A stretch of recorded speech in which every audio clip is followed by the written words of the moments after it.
تلاوت میں، نماز میں، دعاؤں میں لگانا چاہیے۔ اعتکاف میں انسان کی دعائیں بہت قبول ہوتی ہیں، تو رات کا آخری حصہ بھی ہو اور رمضان کا آخری عشرہ بھی ہو اور اعتکاف کی حالت بھی ہو، تو اتنے یعنی دعا کی قبولیت کا اس سے بڑا سبب کوئی ہو نہیں سکتا۔ تو معتکفین حضرات کو راتوں کے آخری حصے میں دعاؤں کا بہت زیادہ اہتمام کرنا چاہیے، اور معتکف کو چاہیے کہ رمضان کا یہ جو آخری عشرہ آپ نے اعتکاف کے لیے سلیکٹ کیا ہے، تو اس میں صرف اعتکاف برائے اعتکاف نہ ہو، بلکہ یہ ایک ورکشاپ ہونی چاہیے جس میں آپ یہ نیت کریں کہ میں جب مسجد سے نکلوں گا تو میں مکمل چینج ہو چکا ہوں گا۔ اگر آپ کی داڑھی نہیں ہے، آپ اعتکاف میں نیت کریں میں داڑھی کٹانے سے توبہ کروں گا۔ اگر آپ سود کھاتے ہیں، آپ نیت کریں میں 10 دن ایسے گزاروں گا کہ جب میں باہر نکلوں تو میں سود سے توبہ کر چکا ہوں۔ اگر بد نظری کی عادت ہے، آپ 10 دن اعتکاف میں اللہ سے دعا مانگیں کہ مجھ سے بد نظری چھوٹ جائے، اور یہ نیت کریں کہ میں اعتکاف میں نکلنے سے پہلے اعتکاف سے نکلنے سے پہلے اس لعنت سے توبہ کر چکا ہوں گا۔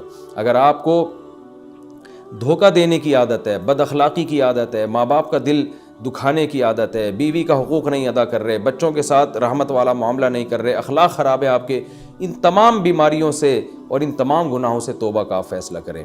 بلکہ میں تو یہاں تک معتکفین کو کہتا ہوں، جو میں نے علماء سے سنا ہے، کہ اعتکاف میں جس دن بیٹھیں سب سے پہلا کام آپ یہ کریں کہ اپنے گناہوں کی ایک لسٹ بنا لیں کہ بھئی میرے اندر یہ گناہ ہے، نماز قضا کر دیتا ہوں، میں شراب پیتا ہوں، میں بد نظری کرتا ہوں، یا میں اللہ نہ کرے اور کوئی بڑا جرم کر رہا ہوں، تو سارے جرائم کی لسٹ بنائیں اور پھر آپ یہ نیت کریں اور وہ پرچی اللہ کے سامنے دعا میں رکھا کریں، اللہ یہ میرے جرائم ہے تو مجھے ان سے توبہ کرنے کی توفیق دے دے، تو پھر وہ اعتکاف حقیقت میں آپ کا اعتکاف بنے گا۔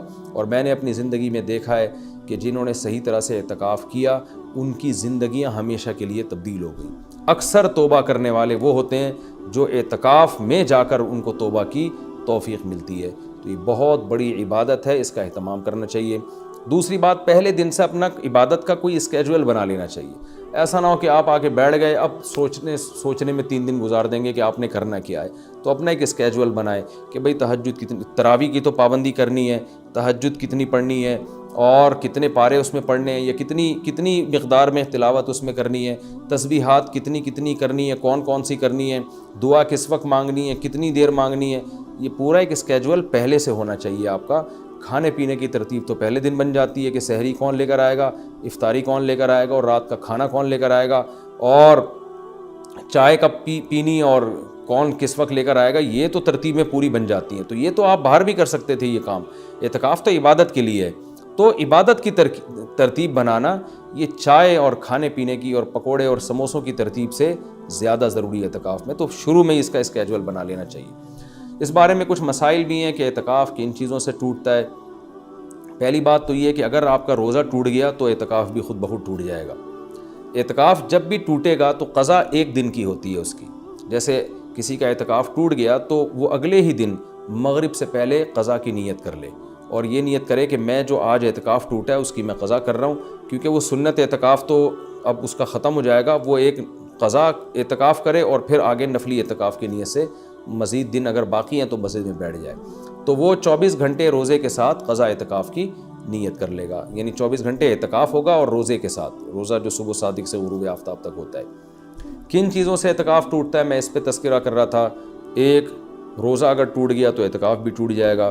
دوسرا، بلا شرعی عذر اگر آپ مسجد سے باہر نکل گئے تو آپ کا اعتکاف ٹوٹ جائے گا۔ شرعی عذر کیا ہے؟ شرعی عذر ہے سب سے پہلے قضائے حاجت ہے۔ قضائے حاجت کے لیے آپ جا سکتے ہیں اور اس دوران چلتے چلتے باتیں بھی کر سکتے ہیں، رک کے آپ باتیں نہیں کر سکتے۔ آپ واش روم تک پہنچے، پتہ چلا جی واش روم کا دروازہ بند ہے، کوئی پہلے سے وہاں موجود ہے، تو آپ اس کے انتظار میں وہیں کھڑے رہ سکتے ہیں، اس سے اعتکاف نہیں ٹوٹتا۔ وہاں کھڑے کھڑے آپ کسی سے موبائل پہ بھی بات کر سکتے ہیں، آپس میں بھی بات کر سکتے ہیں۔ ہاں، بندہ باہر نکل آیا اور پھر بھی آپ موبائل پہ لگے ہوئے ہیں تو آپ کا اعتکاف ٹوٹ جائے گا، کیونکہ اب یہ آپ کا کھڑا ہونا یہ شرعی عذر کے بغیر ہے۔ وضو کے لیے آپ جا سکتے ہیں، جب آپ وضو کے لیے گئے تو نل کا کھولا آپ نے، وضو کے دوران آپ بات چیت کر رہے ہیں، اس سے اعتکاف نہیں ٹوٹے گا۔ وہ الگ بات ہے وضو کے دوران بات چیت نہیں کرنی چاہیے، لیکن اس سے اعتکاف نہیں ٹوٹے گا، کیونکہ آپ نے اس بات چیت میں الگ سے ٹائم نہیں لگایا، وضو کے دوران ہی آپ نے بات چیت کی ہے، وضو آپ نے پراپر طریقے سے کیا، اور اب آپ وہاں بیٹھے بیٹھے وضو کی دعا پڑھ رہے ہیں یا کچھ اور پڑھ رہے ہیں تو اس سے بھی اعتکاف ٹوٹ جائے گا۔ کیونکہ پراپر وضو کرنے کے بعد آپ پر لازم تھا کہ آپ اٹھ کے مسجد میں آئیں۔ ہاں، جلدی وضو کرنا ضروری نہیں ہے۔ بعض لوگ وہمی ہوتے ہیں، وہ سمجھتے ہیں میں اعتکاف سے مسجد سے باہر نکل کے وضو کروں تو بہت اسپیڈ میں کریں، ایسا کچھ بھی نہیں ہے۔ تمیز سے، آرام سے، شرافت سے، اعتدال سے آپ وضو کریں، جو پراپر طریقہ ہے وضو کرنے کا۔ جب آپ وضو میں قلی کر رہے ہیں تو اس دوران آپ ٹوتھ پیسٹ یا برش بھی کر سکتے ہیں مسواک کی نیت سے۔ ہاں، وضو کرنے کے بعد الگ سے پھر یا الگ سے ٹوتھ پیسٹ یا مسواک کرنے کے لیے مسجد سے باہر جانا، اس سے اعتکاف ٹوٹ جائے گا۔ وضو کے دوران وضو ہی کی نیت سے یہ کام کیا جا سکتا ہے، تو اس سے اعتکاف نہیں ٹوٹے گا۔ اسی طرح اگر کسی کے لیے گھر سے کھانے پینے کا انتظام نہیں ہو رہا، کوئی لا کے دینے والا نہیں ہے، تو وہ مجبوراً کھانا کھانے کے لیے بھی باہر جا سکتا ہے، کیونکہ یہ کھانا بھی انسان کی بنیادی ضرورتوں میں سے۔ آپ ہوٹل سے کھانا خریدنے کے لیے مجبوری میں جا سکتے ہیں اور لا سکتے ہیں۔ غسل کے لیے، فرض غسل کے لیے تو اعتکاف سے باہر نکلنا بالکل جائز ہے۔ سنت غسل کے لیے جو راجح قول ہے، جو دلیل کے لحاظ سے قوی ہے، اس کے مطابق سنت غسل کے لیے آپ اعتکاف کے لیے مسجد سے باہر نہیں جا سکتے، چاہے وہ جمعے کا دن ہو یا کوئی بھی دن ہو۔ راجح قول بہرحال جمہور کا قول یہی ہے، اگرچہ کچھ علماء دوسرے قول کے بھی قائل ہیں، لیکن جو راجح قول ہے، جو جمہور کا قول ہے، جس پہ فتویٰ اب تک دیا جاتا رہا ہے، وہ یہی ہے کہ آپ غسل نہیں کر سکتے۔ ہاں، یہ ضرور ہے کہ اگر آپ واش روم میں گئے اور وہاں کوئی غسل کا بھی انتظام ہے، جیسے اٹیچ باتھ روم ہوتے ہیں، تو جتنی دیر میں وضو کرنے میں ٹائم لگتا ہے، اتنی دیر میں آپ اگر غسل کر لیتے ہیں تو آپ کا اعتکاف نہیں ٹوٹے گا۔ اور ظاہر ہے یہ جب ہی ہوگا جب بغیر صابن کے آپ غسل کریں، جلدی جلدی کپڑے اتار کے بس پانی بہائیں، جتنی دیر میں وضو کرتے ہیں اتنی دیر میں، تو وضو ہی کی نیت سے آپ غسل بھی کر لیں تو پھر اعتکاف نہیں ٹوٹے گا۔ لیکن اگر آپ نے ٹائم لگا لیا تو ٹوٹ جائے گا۔ گرمیوں میں بہت بڑی پرابلم ہو جاتی ہے، پسینے کی بدبو لوگوں میں آ رہی ہوتی ہے، تو ایسے موقع پر اگر کوئی مسجد میں ایسا انتظام کر لیا جائے کہ مسجد ہی میں کوئی ایسا ٹب ہو جہاں بیٹھ کے کوئی نہا لے اور مسجد گندی نہ ہو، تو اس کی بھی گنجائش ہے۔ یا صرف سر دھو لے، اور سر تو دھویا جا سکتا ہے، آپ مسجد سے سر تھوڑا سا باہر کریں اور پھر کوئی شخص پانی ڈال کے یا خود ہی آپ پانی ڈال کے اپنے سر کو دھو لیں صابن سے، تو یہ بھی جائز ہے۔ پاؤں آپ کے مسجد کے اندر رہنے چاہیے۔ پاؤں اگر مسجد سے باہر نکل گئے تو اعتکاف ٹوٹے گا، پاؤں اگر مسجد کے اندر ہیں تو اعتکاف نہیں ٹوٹتا۔ یہ بھی اعتکاف کے کچھ بیسک مسائل تھے۔ اعتکاف کے دوران آپ کسی کے جنازے میں جانے کے لیے مسجد سے باہر جائیں گے، اعتکاف ٹوٹ جائے گا۔ کسی کی عیادت کے لیے مسجد سے باہر نکلیں گے، اعتکاف ٹوٹ جائے گا۔ لوگ کر رہے ہوتے ہیں یہ کام، جی وہ اللہ معاف فرمائے نانی کا انتقال ہو گیا، چاچا کا انتقال ہو گیا تو ہم جا رہے ہیں، تو بھائی نہیں جا سکتے آپ۔